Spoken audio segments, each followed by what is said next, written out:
Le verdict vient de tomber, et il fait déjà couler beaucoup d'encre. Le rappeur et producteur P. Diddy a été reconnu non coupable de trafic sexuel et d'association de malfaiteurs, mais coupable de prostitution.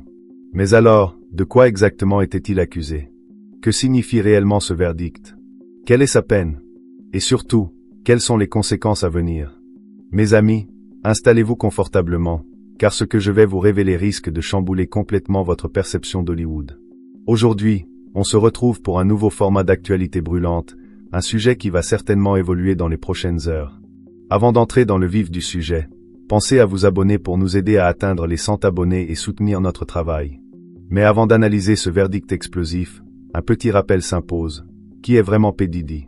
Connu aussi sous les noms de Puff Daddy, Diddy ou encore par son vrai nom Sean Combs, cet artiste de 55 ans est une figure incontournable du hip-hop américain. Il a produit de nombreux talents, mais son image s'est brutalement ternie après son arrestation à New York, le 17 septembre dernier. Depuis, il était placé en détention provisoire en attendant son procès.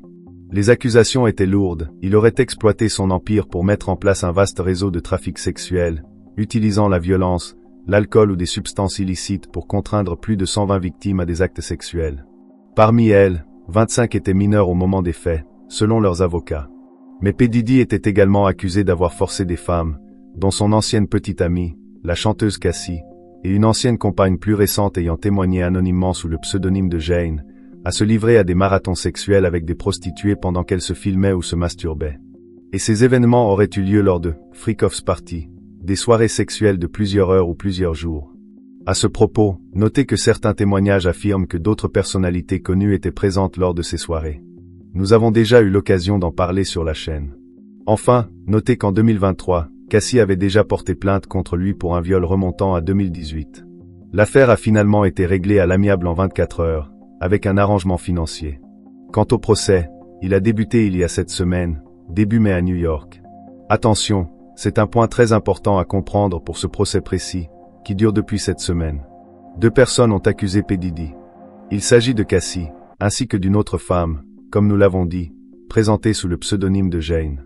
Quant aux près de 120 plaintes dont vous avez entendu parler, elles ont été déposées, mais ne sont pas jugées lors du procès mentionné ici.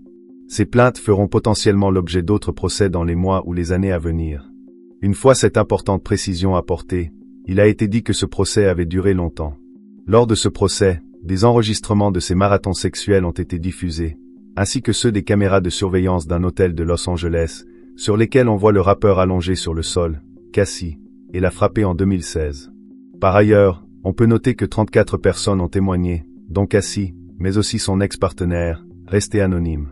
Si les 2 femmes ont affirmé que, selon elles, leur relation avec P. Diddy était amoureuse, elles ont également affirmé avoir été confrontées à des menaces concernant leur réputation, leur sécurité financière et leur intégrité physique.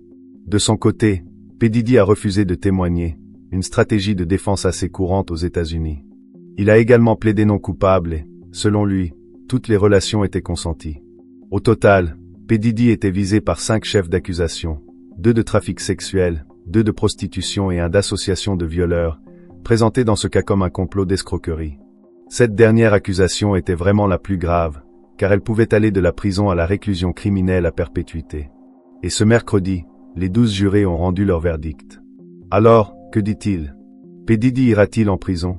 Je vous l'ai dit, il a été déclaré non coupable des accusations les plus graves.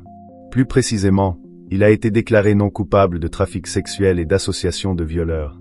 Il a été reconnu coupable uniquement de proxénétisme. Nous aurons donc le temps d'analyser le verdict plus en détail dans les prochains jours, mais il est clair que c'est une victoire pour P. Diddy. Va-t-il donc aller en prison? Il faut d'abord comprendre que sa peine n'a pas encore été prononcée. Au moment où nous enregistrons cette nouvelle, nous ignorons quand cette sentence sera prononcée. En attendant, P. Diddy reste a priori en prison. Ses avocats ont donc naturellement demandé sa libération en attendant le verdict. Ce que nous savons, c'est que le procureur s'est opposé à cette demande. Mais pour l'instant, le juge n'a pas prononcé sa libération. Et donc, même si la situation peut évoluer dans les prochaines minutes, les prochaines heures, pour l'instant, il n'a pas prononcé sa libération en attendant ce verdict. Alors, va-t-il être condamné à la prison? S'il avait été reconnu coupable, nous l'avons dit, des accusations les plus graves, il aurait encouru la prison à vie. Mais avec le verdict désormais connu, il risque a priori un maximum de 10 ans de prison. Or, il faut le rappeler, il s'agit d'un procès. D'autres révélations pourraient encore surgir dans les prochains jours, notamment concernant les 120 plaintes dont nous avons déjà parlé à plusieurs reprises ici sur la chaîne. C'est tout ce que nous savons pour le moment. Prenez soin de vous, prenez soin de ceux qui vous entourent, et on se retrouve dès demain pour une nouvelle vidéo. À très vite.